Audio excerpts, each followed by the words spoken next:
Sabay-sabay natin alamin ang mga kaganapan na nangyayari sa ating bansa.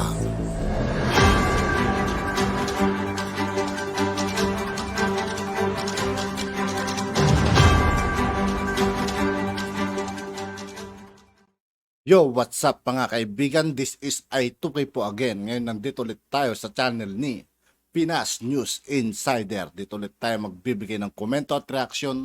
Kaya samahan nyo guys, let's go! Ito ang balita ngayon. Viral ngayon sa mundo ng social media.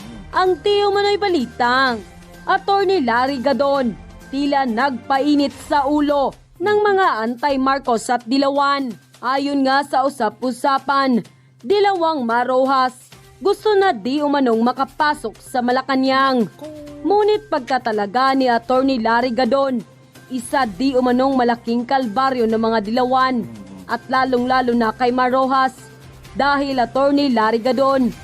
Iniisip ko mga kaibigan mo, kung sakali man makapasok sa Malacanang ulit si Marojas at magsalubong tong dalawa, si Larry Gadon, malamang sa malamang mababara naman si Marojas sa mga kaibigan nito. Kung sakaling nasa Malacanang na talaga si Marojas mga kaibigan. Walang pagdadalawang isip na haharangin lahat ng Dilawan na magtangkang magkaposisyon sa gabinete ni Pangulong Bongbong Marcos at mahal na Pangulo. Delikado di umano kapag nakapasok si Marojas sa kanyang gabinete. Ito'y ayon sa marami sa ating mga kababayan. Pero bago ang lahat, kung bago ka pa lamang sa aming channel, please. Sa lahat ng hindi pa nakasubscribe mga kaibigan kay Pinas News Insider, mag-subscribe na po tayo at huwag nyo rin pong kalimutan mag-subscribe dito sa aking channel. Huwag kalimutang mag-subscribe at i-click ang notification bell para mas maging updated ka pa lalo sa lahat pa ng bagong video na i-upload namin. At ito na nga mga kababayan, masaya ngang ibinalita ng palasyo kamakailan lamang na hinirang na ni Pangulong Bongbong Marcos si Attorney Lorenzo Larry Gadon bilang Presidential Advisor upang tugunan ang hamon ng kahirapan sa maraming mahihirap nating kababayan. Ang appointment na ito ni Larry Gadon bilang Presidential Advisor for Poverty Alleviation ay magtratrabaho ng pagkikipag-ugnay at pagkikipagtulungan sa mga ahensya ng gobyerno at non-governmental organization, pati ang mga stakeholders para bumalangkas ng komprehensibong programang lulutas sa ugat ng kahirapan sa bansa. Bukod sa pagiging well-known Marcos loyalista, mas nakilala pa si Attorney Larry Gadon sa kanyang viral video noon, kung saan sinabi niyang bobo ang mga dumalo sa Manila para sa isang rally ng mga Dilawan. At dating Secretary Marojas, minsan nangang Panahon ata ni Kwan yun mga kaibigan ni Tatay Digong yung video na yun. Yung tinawag niyang bobo yung mga nagrarally. Nagustuhan ko rin yun mga kaibigan. pagsabihan ni Gadon noon dahil sa di umano'y mga kapalpakan nito. Suportado rin ng maraming pro-government supporters sa Attorney Larry Gadon dahil alam nilang ipagtatanggol nito si Pangulong Bongbong Marcos sa lahat ng mga bumabatikos sa kanya, lalo na sa mga kalaban nito sa politika. Naniniwala ang palasyo na bukod sa kanyang expertise bilang legal counsel, malawak ang kaalaman ni Gadon para makatulong sa pagbuo ng mga estratehiya na tutugon sa problema ng kahirapan sa bansa. Samantala, hindi naman mapigilan ng marami sa ating mga kababayan na magbigay ng kanilang hinaing at komento sa mundo ng social media. At ayon pa sa kanila, walang puwang ang mga Dilawan sa palasyo. Huwag kang mag-appoint kay Rojas, kilalang Dilawan yan. Ang pinakahihintay ng marami, ayan na si Attorney Gadon. Sana po ay matulungan nyo si PBBM at maiangat nyo po ang antas ng mga mahihirap tungo sa matagumpay na buhay. He deserved to be a legal counsel of PBBM administration and the best choice. Congratulations, Attorney Gadon. Tama po kayo. Delikado tayo ni Marojas dyan sa hanay ng tulad ng isang Gadon. Kaya huwag ka nang magtangka pang tumakbo sa kahit na anong posisyon, Rojas. dahil laging maaalala ng Grabe naman yun. Wala pang election mga kaibigan pero binabawal na si Mar Rojas, ano? tao ang mga kapalpakan mo. Ayos, bakit bigyan pa ng pwesto yan? Daming palpak na yan ni Marojas. Grabe ka, dapat President Bongbong Marcos, huwag nyo nang gawing papasukin yan. Isa ako sa nagtiwala po sa inyo na 31 million na bumoto. It's not the right time to adopt any dilawan or to give position in your administration, Mr. President. Makakasira lang sa magagandang plano mo para sa taong bayan ng Pilipinas. End quote. Tapos na po ang 1-year ban ng COMELEC para sa mga natalong kandidato sa local and national position. After 1-year ban, kailan ba yan? Hanggang itong Mayo ito, tapos na yan. Pwede nang makabalik sa gobyerno ang mga natalo o nais bumalik sa pamahalaan. At dahil dyan, na-interview ang Pangulo at kanya sinasabi na titingnan niya at meron daw po na bibigyan ng mga posisyon sa mga natalo kandidato noong nakaraang eleksyon ng 2022 at nag-o-offer at makakatulong daw sa kanyang gobyerno. Ayan. Yan naman ho yung sinasabi ng Pangulo. Ngayon ang tanong, ito yung pinaka-controversial. Si Mar Rojas ay kilalang nasa oposisyon.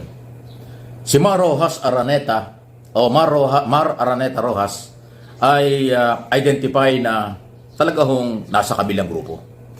Ganun pa man, ito naman ay hindi sumali, kung di ako kakamali nito nakaraang eleksyon ng 2022. Noong 2019 siya at saka noong mga 2016. Ganun pa man, lumulutang ang pangalan niya. Hindi ko po sinabing nag-a-apply si Mar Rojas, hindi ko rin sinabing kinuha na.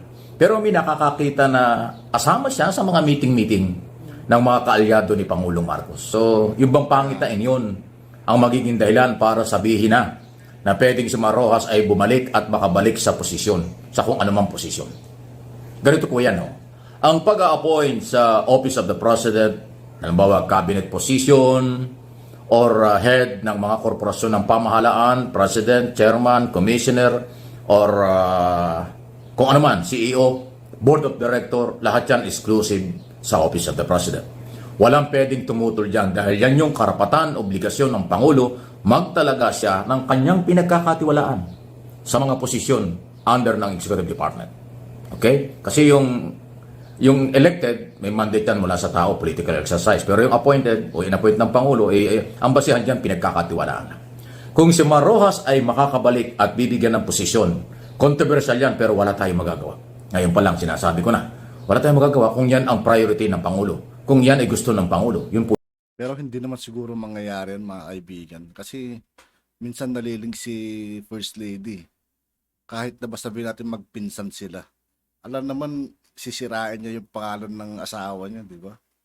Parang sinira niya na rin pamilya niya kung gano'n ang mangyayari.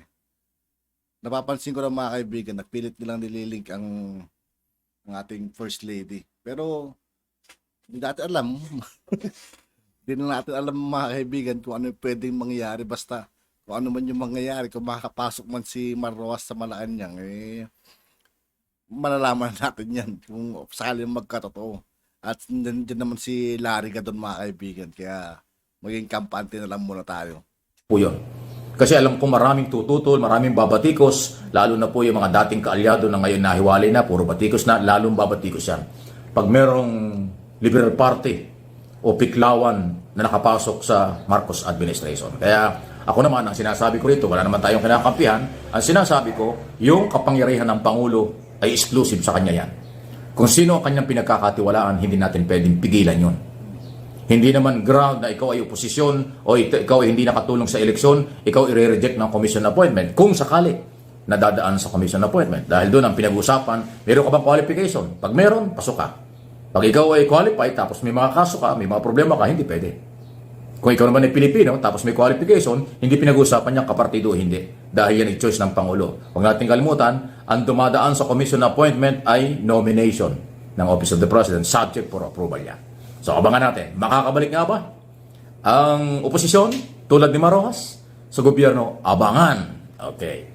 Isa ho sa ating pag-usapan dito na, naku, ito yung controversial, magiging controversial, local, pero parang kakaiba eh. Ako, tanong lang, totoo ba na posibleng maglaban-laban ang mga binay sa Makati sa pagiging mayor sa 2025? local election. Kasi po ngayon, Pwede yun. Magkamag-anak, magkapatid, kahit magkapamilya eh. Naglalaban na sa mga politiko ngayon eh. Hindi po posibleng mangyari yun, mga kaibigan, kasi ilang beses nang may nangyayaring gano'n sa mga bayan-bayan, mga magkakamag-anak. si Mayor Abby Binay, patapos na yung term na Nasa mga tao lang din yun talaga. Kung gugustuhin talaga nila kalabanin yung kamag-anak nila, kapatid, tatay, nanay, pagdating sa mga politika, mga kaibigan. Nasa tao din yan. 9 years na mayor na siya. May balita ng kanyang asawa na Congressman Campos ba yun? Congressman? Yung asawa niya ay patatakbuhin daw na mayor ng Makati, papalit sa kanya, doon sa incumbent mayor. At alam naman natin, si Senador Nancy Binay patapos na rin ang term 12 years senador sa 2025. Totoo ba yung balita na siya ay nag-aambisyon din na maging mayor ng Makati? Meron pang isa, ito yung matindi. Dating Vice President, yung kailang father, kanyang ama, na si Jojo Binay. Totoo ba na ang balita na siya din may balak na bumalik as mayor ng Makati? O meron din pong balita kasi na kahit na yung asawa ni Abby Binay, yung incumbent mayor ngayon na si Congressman Campos ay tumakbo at maging mayor, tumakbong mayor, hindi daw Binay yun. Manugang lang yun. So, pwede maglaban-laban dyan yung tatay, yung anak, at manugang. Pero pag kinalaban mo yung magulang, ang kalaban mo rin yung anak kasi yun ang incumbent mayor. So, makulay ang buhay politika ng mga Binay. Kung totoo yan, ay talagang makulay. Pero hindi na bago yan. Kung yung matatandaan ng 2019 ba yun? Naglaban yung Junjun Binay, yung anak na lalaki ni Binay, at saka ito ang incumbent na si Mayor Abby Binay. Di ba nag-away pa nga sa harap ng publiko, sa harap ng telebisyon? Talagang away, hindi nga naaway sa politika, hindi na naawat ni Jojo Binay. Ngayon mukhang kung totoong tatakbo si Nancy, tapos tatakbo si Jojo, tapos tatakbo yung asawa ni incumbent Mayor Abby, puro Binay talaga yan. Kayo mga taga Makati, ano yung masasabi dyan?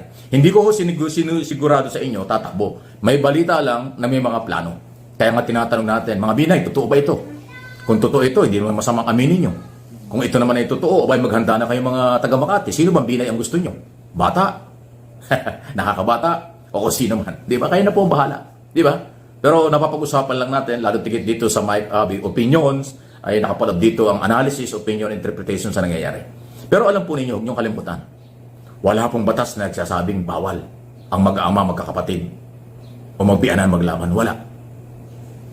Pag sila mayroong qualification bilang Pilipino, nasa tamang edad, pasok na yan sa qualification. Kasi yun lang naman sinasabi ng ating batas. At tatanggapin ang COMELEC yan. Di ba? Kahit may kaso ka sa korte, kahit kung ano man, wala yun. Ang pinag-usapan dyan, marunong kang bumasa, sumulat, nasa tamang edad ka, at Pilipino ka, pwede kang tumakbo. Kaya, doon sa qualification na yon, walang lalabagin ang mga Binay kung gustong tumakbo. Yun ang totoo. Abangan! At yun na nga mga At yun nga po mga kaibigan, dito po nagtatapos ang ating reaction video. Muli, ako po si I2K ng Sundalo ng Dunggalo at 811. Maraming salamat sa patuloy na pagsuporta. Yeah, peace out.